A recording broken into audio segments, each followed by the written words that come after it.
Hello everyone, welcome back to the channel. In today's video we will be taking a look at the brand new Transformers Studio Series 109 Leader Class Megatron based on his concept art. I got this figure for $40 at Target thanks to gift cards when the original price was $55. And for $40 this was worth it. So in this video we will be checking this figure out and why you should buy this figure and why this is the best Megatron figure up to date. So without further ado, let's get started. The box of this figure is really great. Right here on the front side of the box we get a nice CG render of Megatron and the number 109 Studio Series concept art Megatron, Transformers Bumblebee, Takara, all the other stuff. Right here on this side of the box we get a nice closer shot of Megatron's face, very G1 inspired. Even we could see the Decepticon insignia right there, 109 Studio Series. Flipping over to the back side of the box, here we have Megatron in 3 modes, his robot form, tank mode, and jet form. His iconic movie scene is when Cybertron falls, and his little bio says, unreleased movie concept of Megatron in Transformers Bumblebee, leading the Decepticons in a final attack on Cybertron. So if he did appear in the film, he would be commanding the Seekers to destroy the launch pad and stuff. And right here on this side of the packaging, we get a half sketched, half fully rendered for picture of Megatron, which looks very fantastic. And right here on the top, we get Transformers Bumblebee. At the bottom of the box, we get the words. So overall, the box is really nice. It's probably one of the most sturdiest boxes of 2024, as this cardboard is hard and it's not flimsy like the 2023 to 2022 boxes. Now, the backdrop on this character is very sick. The backdrop is very unique and very different from multiple other Bumblebee movie figures, as the other ones were mostly yellow and like the Cybertron Tower. The other one was B-127 driving around with the Seekers, whereas this one is probably Optimus Prime's point of view when he shot down those 3 Seekers, which are right here. And if Megatron did appear in the film, you would just add him on this backdrop and he would look really cool.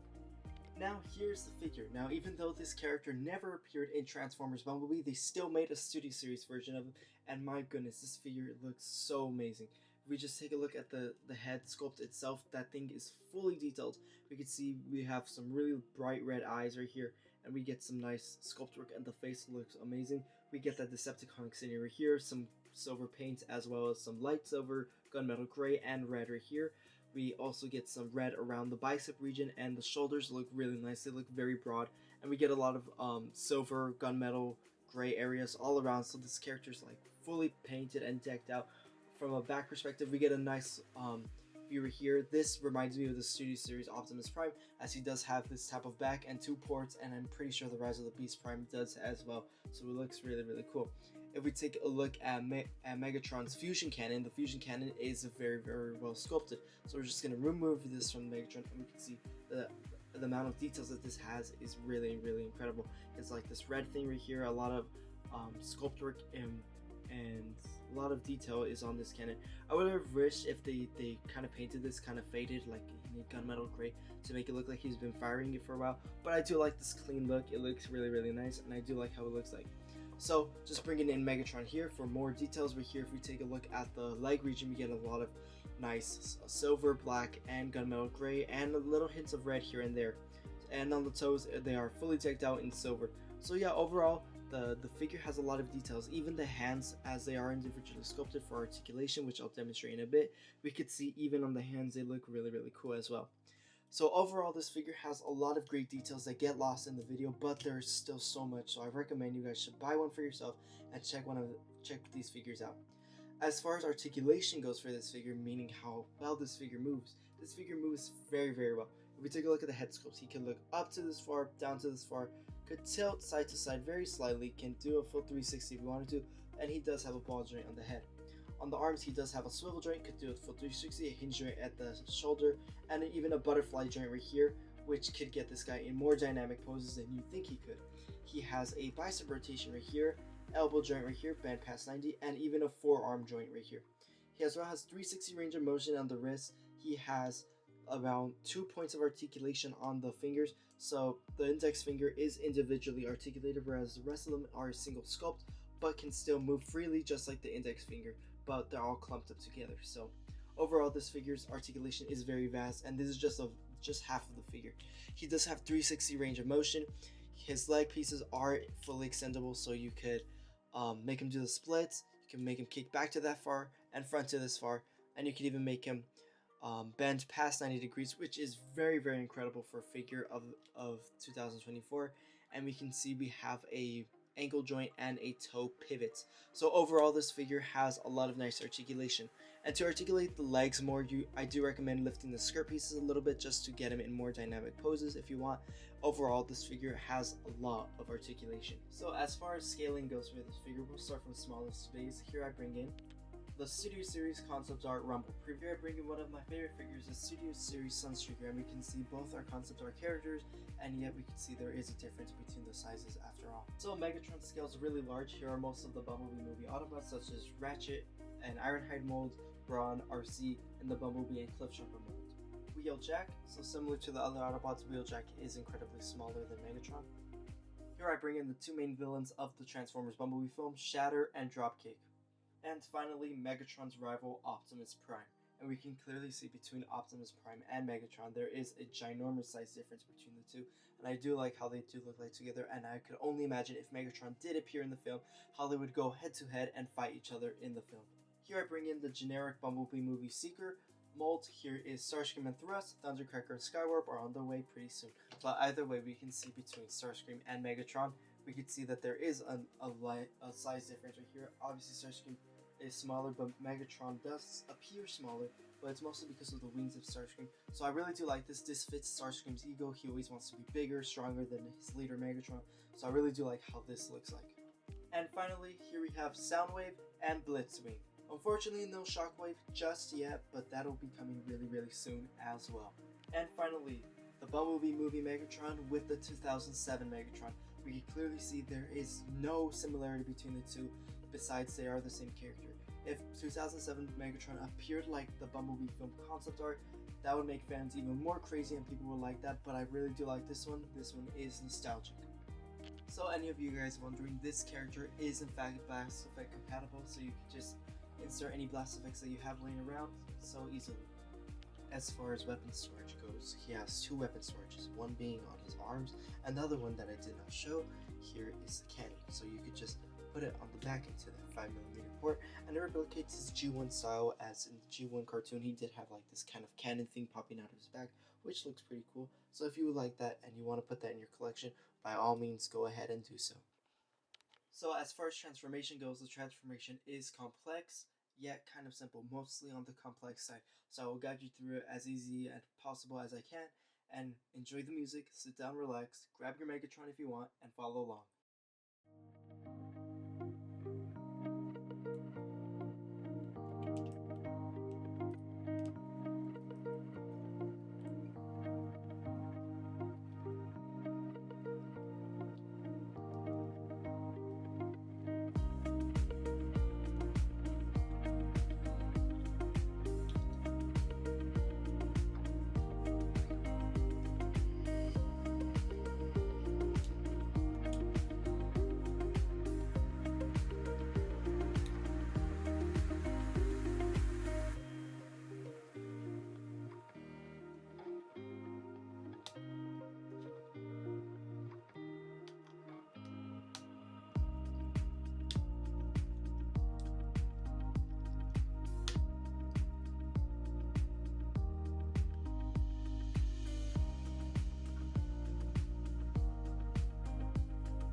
So here we have Megatron in his tank mode, and my goodness, the tank mode looks amazing.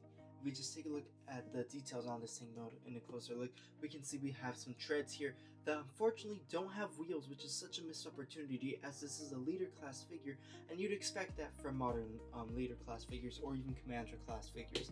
But either way, this figure's tank mode looks really nice. I do like how the arms combine into one thing, like to have this spinning turret. And by spinning turret, I mean there's a swivel joint at the base right here that you can move it around. You can move this around, and then you could just have him firing on the Autobots from any angle you like. And I imagine that he has no issue destroying them all. As far as the articulation, it's just mainly the turret that moves, and then the details on this look really nice. It's actually just the same details that we saw in robot mode, but just moved around. And this is honestly the perfect example of a clump of metal all crumbled up together to form this atrocity, but it still looks really cool. I do like how from this angle that you're viewing it looks kind of G1 inspired, but from when we take a look at it from here, it just looks like an ugly mess. So yeah, overall, I do like the tank mode, probably one of the strongest modes, the second strongest mode. But now, let's take a look at how this figure scales with other figures.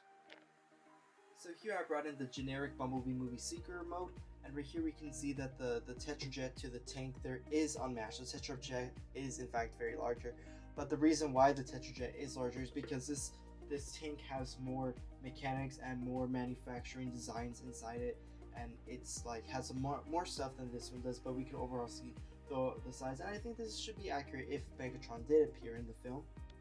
Here for another concept class character, here I brought in Sunstreaker, and we can see Sunstreaker is around the same width as Megatron. However, Megatron's chest region and cannon do make this figure appear larger, and obviously this figure is taller in vehicle form, so overall this figure is very hefty. Like I said earlier, this figure is Blast Effect compatible, so if you have a Blast Effect lying around, just incorporate there. So now that we covered how the tank mode does look like on all sides, now let's cover how the jet mode will look like. And the jet mode is probably one of my favorite modes, as it does look very computer-esque, very Cybertronian, and very animated at the same time. I do like how the jet mode is going to appear, so without further ado, let's transform this bad boy up.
now here we have Megatron fully transformed into his awesome looking jet form. And honestly, his jet form has to be one of the coolest modes in his entire all modes. However, the only downside is that the transformation is kind of difficult to get into tank to jet, so you're just moving this ginormous piece of plastic around, and it just gets frustrating at times. So when I was doing it behind the scenes, this was kind of difficult to do, but otherwise it's alright. As far as the details go on this figure, the details are really nice. I really do like the nose cone of the jet mode. It just looks so nice. The red and the black, I really love it. With the Decepticon insignia just popping out there, the chest region that was on the Robo mode appears right here. I do like these pieces that were the knee pads become these like little grabby things, and then the wingsuit pop out, which is a really nice touch. And I did like that you gotta unfold the treads and you get these two turbines, I'm sorry, the thrust things, whatever, these jet things, and it looks really cool. From a back perspective, this figure looks alright. It looks pretty cool. So it's just how you angle the figure. It just depends on how you like it. As far as personal preference goes, I really love the Robo mode and the jet mode the most. The tank mode is alright. However, all in all, it's just a blob of plastic being all lumped together to form this piece of junk, but looks really cool. As far as the scaling goes, here I bring in thrust right here. Anyways, a generic Seeker mold, and we can see how the Seekers will look like with Megatron. As soon as I get all the Seekers together, I'm just gonna make a full diorama, and it's gonna be looking so cool. So as far as weapon storage on this figure, he does have two places to put it.